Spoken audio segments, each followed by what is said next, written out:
really just want to talk about how simplicity isn't just design in your house or even just your closet. It's really a mindset and sort of decluttering your thoughts as well as everything else.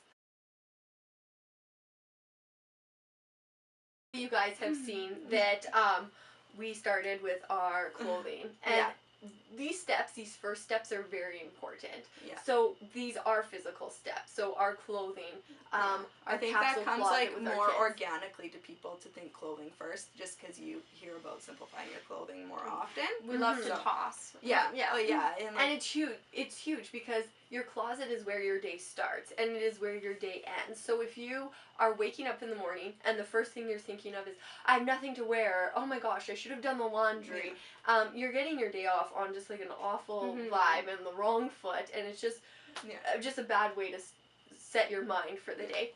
And this was really organic for us because our mom constantly went through our closets, and it's crazy. She'll spend a day going through our closet. So this was organic for us to start with our closet. Like, we've touched on capsule closets, how you can implement them, like the steps that you take. We're not huge. We're more so about, like, yes, we do agree with the capsule closet concept and everything, but we could do a whole nother video on this as well. But it's more so just simplify your closets. You don't need to have like as a traditional. We don't personally do like vision boards of what our capsule closet's gonna be and like that kind of stuff. Like, obviously for some people that's what works for them, but I think lots of people it's like just go through your closets. What doesn't work for you, get rid of. See if it's a piece that can be used multiple times, then keep it. If you love it, keep it. If you haven't worn it, like everyone's heard the rule, if you haven't worn it in a year, get rid of it. So. And then when you're purchasing, obviously picking pieces that are a little bit more versatile, keeping all of those things in mind. Does this actually go with all the other pieces that I have in my wardrobe? That comes very How useful is this to me, actually? Yes, exactly. And we are natural consumers. Yeah, huge. And we, like advertisements.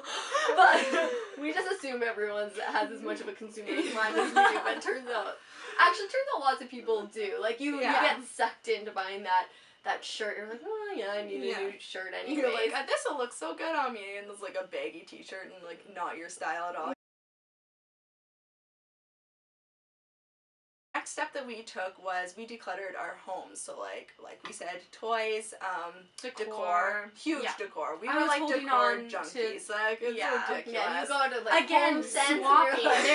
There were things that I was getting from you that you were tired of, and it wasn't my style. I just had it. Pinterest is bad for that. Yeah, it is. It's like rain in the Pinterest, and you're just like, oh, do I need 5 buckets of lavender or 10? All of these steps were really big in bringing calm to our homes, so they really changed our home life in that way. It took out some of that chaos that a lot physically, of the chaos, physical chaos. And but honestly, the big thing was the meditation, the calming our inner dialogue was so huge for us.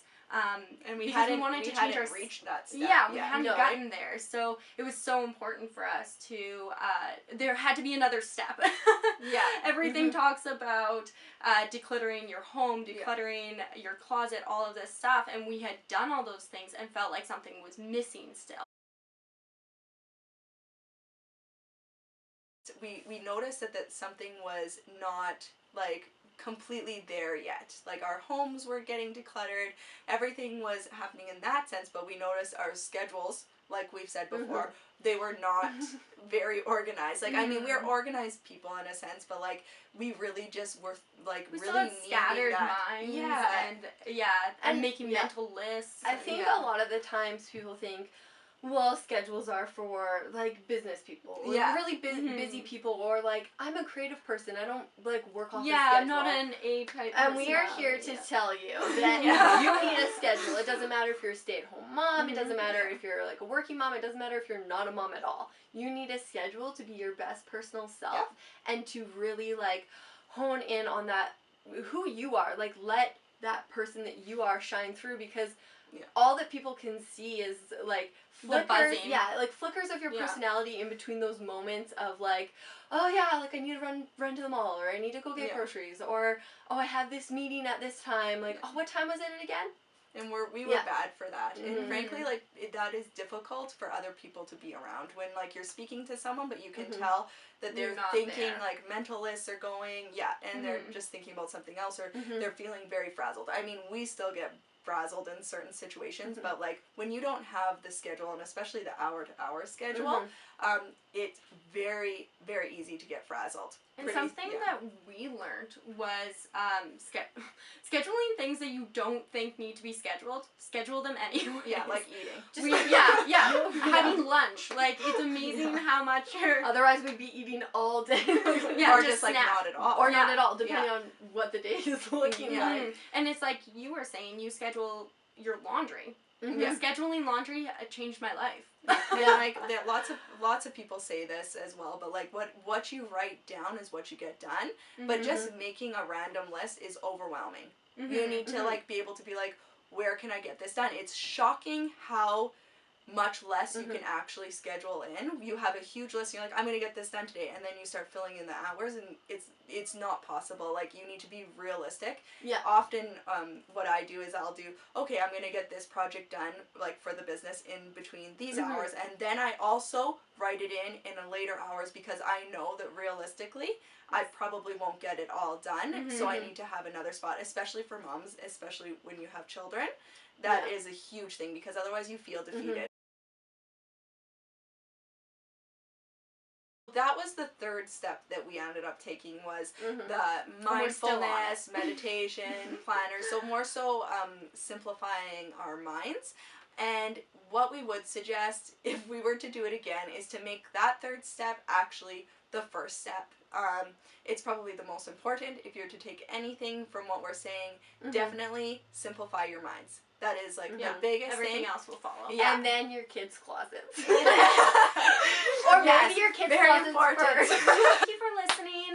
We hope that you can implement some of this into your lives. We hope that you can give us some feedback on how it worked for you. Yeah. Sure. Like, we want to hear about it.